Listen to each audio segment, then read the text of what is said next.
cakrawala, merangkai jagat raya, pencipta alam semesta,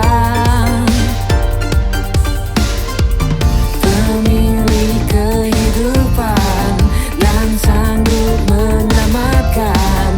Dialah jalan kebenaran. Kami rindukan kuasa lawatanmu, kebangkitan pasti terjadi. Wow,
kehidupanku dengan kemurahan-Mu. Kau rancangkan masa depanku penuh dengan harapan. Aku ada saat ini, semuanya karena kasih-Mu. Aku hidup hari ini, semua berkat kemurahan-Mu. Terima kasih Yesus, Engkau sangat baik, teramat baik bagiku.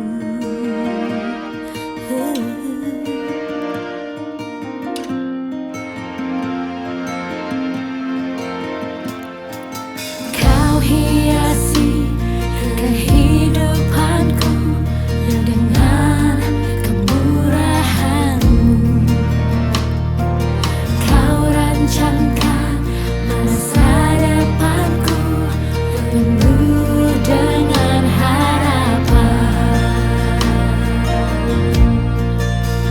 Aku ada saat ini, semuanya karena kasih-Mu. Aku hidup hari ini, semua berkat kemurahan-Mu. Terima kasih Yesus, Engkau sangat baik, teramat baik bagiku.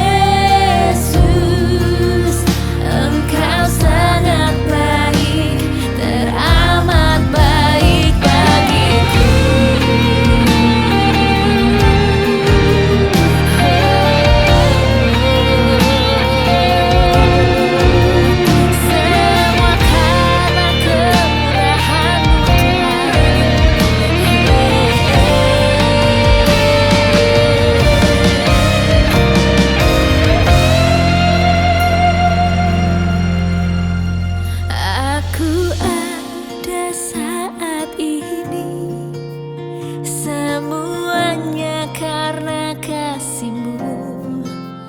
Aku hidup hari ini, semua berkat kemurahan-Mu. Terima kasih Yesus, Engkau sangat baik, teramat baik bagiku. Semua karena kemurahan-Mu, Aku ada saat ini, semuanya karena kasih-Mu. Aku hidup hari ini, semua berkat kemurahan-Mu. Terima kasih Yesus, Engkau sangat baik, teramat baik bagiku. Aku ada saat ini, semuanya karena kasih-Mu. Aku hidup hari ini, semua berkat kemurahan-Mu. Terima kasih Yesus, Engkau sangat baik, teramat baik bagiku. Yesus, Engkau sangat baik, teramat baik bagiku.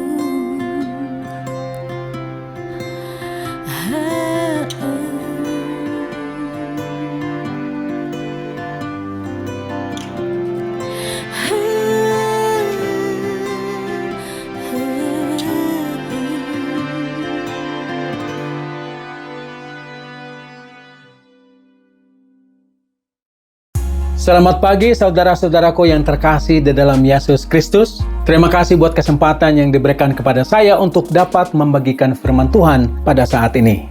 Sebelumnya, saya mau mohon maaf karena bahasa Indonesia saya masih kurang lancar. Jadi kalau ada kata-kata yang salah, mohon dimaafkan. All the venue pastors of IES Center, IES West, IES Kelapa Gading, IES Northwest, and IES Peak, we are all rotated. Meaning, kami tukar mimbar. Makanya Pastor Mario sekarang dia khotbah di IES Center, dan Pastor Lou khotbah di tempat saya, di IES Northwest and IES Peak. Nah, saya dan istri saya sudah 4 bulan di Filipina. Kami pulkam bulan Juni, karena anak kami yang paling besar, dia menikah. Dan hari ini, tanggal 7 bulan November, saya dan istri saya, kami akan terbang kembali ke Jakarta. Nah, saya mohon, tolong doakanlah keamanan kami pulang ke Indonesia. Amin. Mari kita berdoa. Our loving Father, we come before your holy presence, Lord God. And Lord, we bring ourselves, Father God, before your presence. We would like to sit at the foot of your throne, Father God, and to listen to you. To offer you, Father God, our praise and our worship. To open our hearts, Father God, for your teaching. We pray that the Holy Spirit will fill us, Lord God, with your truth. And the Holy Spirit, Lord God, would guide us to your truth. And the Holy Spirit, Lord God, would hold our hands. And we allow the Holy Spirit to become the president in our life, to guide us, to lead us. We praise you in Jesus' name. Amen. Amen. Fear not, Mary, for thou hast found favor with God. And behold, thou shalt conceive and bring forth a son, and thou shalt call his name Jesus. Di dalam kitab 2 Tawarik pasal yang ke-16 ayat yang ke-9. Karena mata Tuhan menjelajah seluruh bumi untuk melimpahkan kekuatannya kepada mereka yang bersungguh hati terhadap Dia. Nah, saya mau tanya, apakah Anda bersungguh hati terhadap Tuhan kita pagi hari ini? Apakah melayani Tuhan itu prioritas nomor utama, nomor 1 di dalam hidup Anda? Apakah kita siap menghadapi tantangan-tantangan di dalam melayani Tuhan? Di dalam Alkitab, banyak orang yang telah dipakai oleh kekuatan Tuhan. Beberapa yang paling dapat dikenal adalah Nuh, Abraham, Musa, Yosua, Gideon, Salomo, dan para nabi. Orang-orang ini bukanlah Batman. Orang-orang ini bukanlah Superman. Mereka hamba-hamba Tuhan yang biasa saja seperti kita. Tetapi mereka melayani Tuhan luar biasa.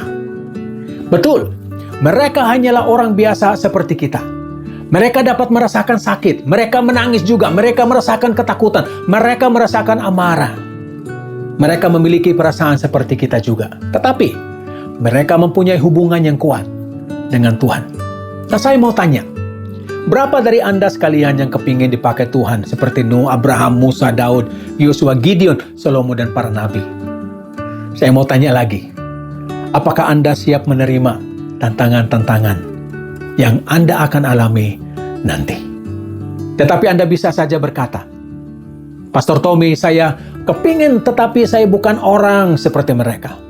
Saya hanya seorang istri yang sederhana. Saya, Pastor Tommy, hanya seorang suami yang biasa. Saya masih muda. Atau Anda bisa saja memikirkan alasan-alasan lainnya. Church, you can have all the alibis in the world just to be excluded in serving God. But I would like to tell you, God is calling you. Saya mengenal seseorang di dalam Alkitab yang tidak pergi berperang, yang tidak mengalahkan kerajaan-kerajaan, yang tidak mengalahkan singa. Dia bukan seorang raja, dia tidak memimpin sebuah kerajaan pun. Dia hanya seorang sederhana. Namanya adalah Maria. Saya ulang lagi, namanya adalah Maria. Christmas sudah dekat. Bulan depan sudah Christmas. Kalau di Filipina, Christmas itu mulai dari bulan September. Di Filipina, Christmasnya lama perayaannya. Nah, kalau Christmas, pasti nama Maria itu akan terdengar lebih sering karena kelahirannya Tuhan Yesus. Maria adalah ibunya Tuhan Yesus. Nah, apa yang kita ketahui mengenai Maria? Maria itu seorang darah dari suku Yehuda. Maria keturunan Daud. Maria seorang perawan. Maria seorang remaja, mungkin hanya berusia 13 tahun sampai 15 tahun. Walaupun dia masih muda, dia telah bertunangan dengan seorang tukang kayu dari Nazaret bernama Yusuf. Dan kelihatannya keduanya itu berasal dari keluarga yang sederhana. Pada masa itu, pertunangan merupakan ikatan yang hampir sama kuatnya dengan pernikahan dan hanya dapat diputuskan oleh perceraian. Malahan seorang laki-laki dan perempuan sudah disebut suami dan istri bahkan sebelum pernikahan itu dilaksanakan. Nah, mari kita baca Lukas pasal 1 ayat yang 26 sampai ayat 38. Ini pemberitahuan tentang kelahiran Yesus. 26. Dalam bulan yang ke-6, Allah menyuruh malaikat Gabriel pergi ke sebuah kota di Galilea bernama Nazaret kepada seorang perawan yang bertunangan dengan seorang bernama Yusuf dari keluarga Daud. Nama perawan itu Maria. Nah, ketika malaikat itu masuk ke rumah Maria, ia berkata, "Salam, hai engkau yang dikaruniai, Tuhan menyertai engkau." Maria terkejut mendengar perkataan itu, lalu bertanya di dalam hatinya, apakah arti salam itu? Kata malaikat itu kepadanya, "Jangan takut, hai Maria, sebab engkau beroleh kasih karunia di hadapan Allah. Sesungguhnya engkau akan mengandung dan akan melahirkan seorang anak laki-laki, dan hendaklah engkau menamai dia Yesus.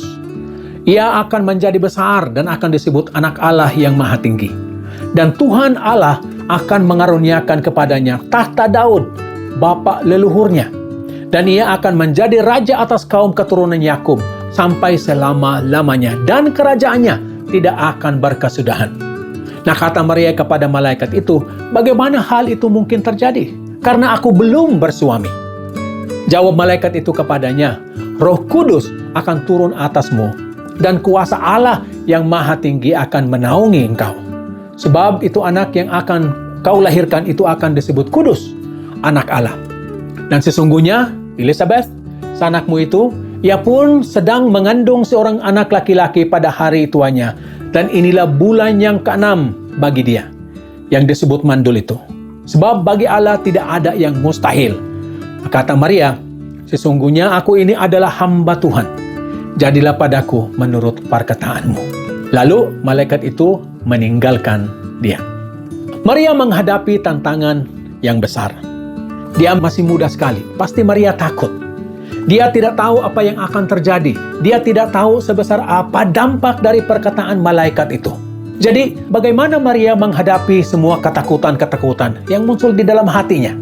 Saya tahu beberapa ketakutan yang bisa melumpuhkan Maria, yang bisa menghalangi Maria di dalam melayani Tuhan.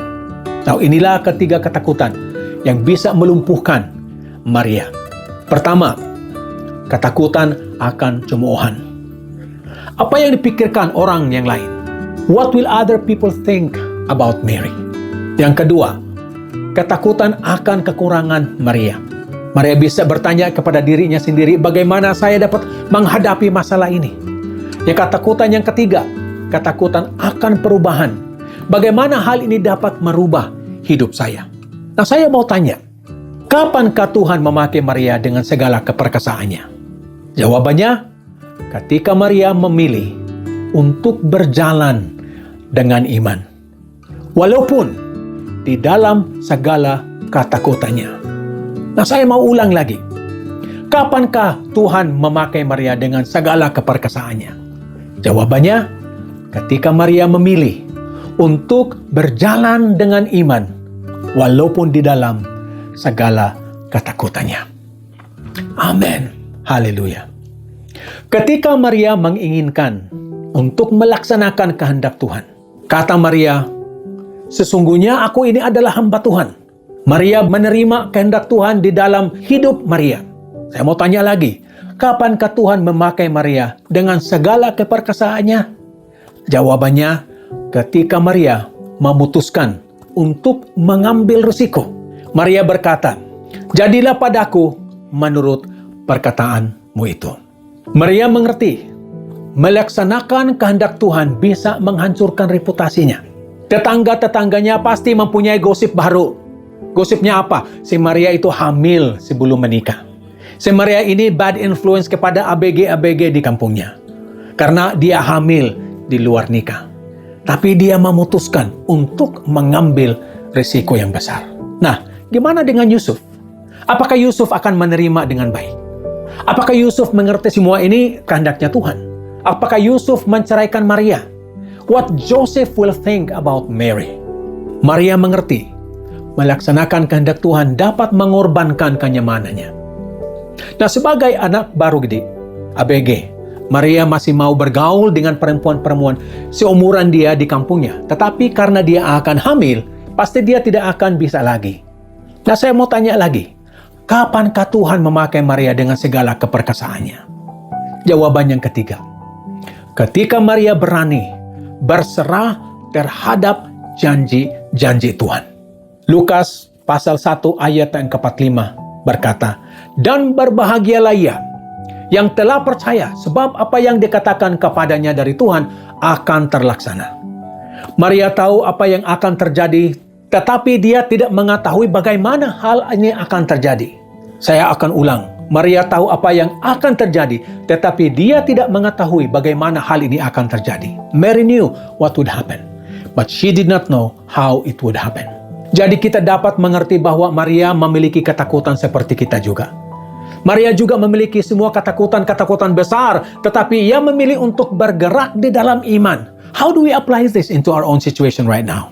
Kita juga seperti Maria, harus memilih untuk bergerak dalam iman. Iman itu bukanlah ketiadaan ketakutan. Iman itu terus bergerak bahkan dalam ketakutanmu. Behold, the handmaid of the Lord. Be it unto me according to thy word. Bulan Desember tahun 2001, anak kami dioperasi di Singapura, open heart surgery. Karena Paul, anak kami, punya lubang di dalam jantungnya. Nah, kelingking saya ini bisa masuk di dalam lubang di jantungnya Paul. Dan itu harus ditutup. Dia harus dioperasi, open heart surgery. Nah, ketika anak kami sedang memasuki kamar operasi, saya dan istri saya, kami merasa ketakutan yang besar. Tetapi kami memilih untuk berserah di dalam Tuhan dan kekuatannya yang perkasa. Iman adalah berserah di dalam Tuhan dan melaksanakan kehendak-Nya walaupun kita mengalami ketakutan. We have to feed our faith and we have to starve our fear. Maria tidak hidup dalam ketakutannya dan kehilangan kekuatannya, tetapi ia memilih untuk hidup dalam iman dan memperbaharui kekuatannya setiap hari seperti seekor burung elang. Amin. Haleluya.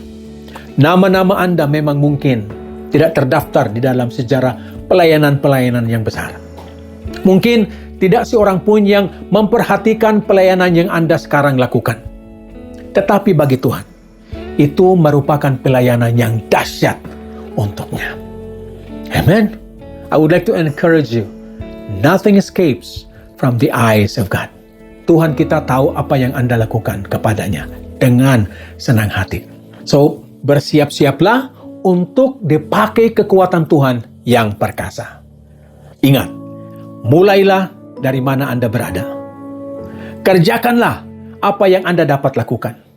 Dan pakailah apa yang Anda miliki. Amen. Haleluya. Mari kita berdoa. Our loving Father, Lord, we come before your holy presence, Father God, this wonderful morning.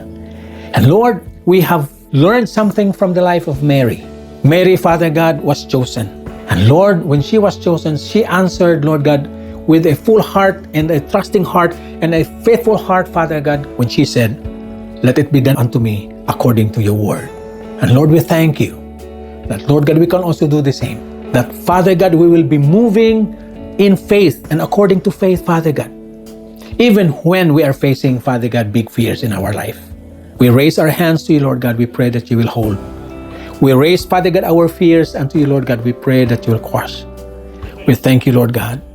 We pray that, Lord God, as we walk, Lord God, your presence will go strong in our life. Just like what happened in the life of Mary.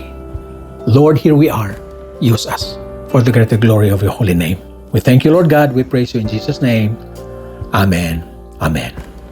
Mari kita angkat tangan bersama. Tuhan memberkati engkau dan melindungi engkau. Tuhan menyinari engkau dengan wajah-Nya dan memberi engkau kasih karunia. Tuhan menghadapkan wajah-Nya kepadamu dan memberi engkau damai sejahtera untuk selama-lamanya. Amen. Haleluya. Thank you very much for joining our online church service today. God bless you and live for Jesus always.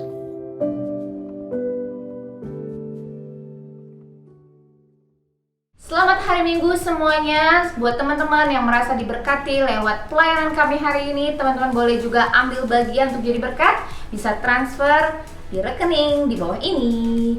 Dan juga buat teman-teman, tolong juga boleh komen, like, and subscribe semua media sosial yang ada. Dan juga teman-teman ditunggu kembali untuk bergabung minggu depan bersama dengan kami. Tuhan Yesus memberkati.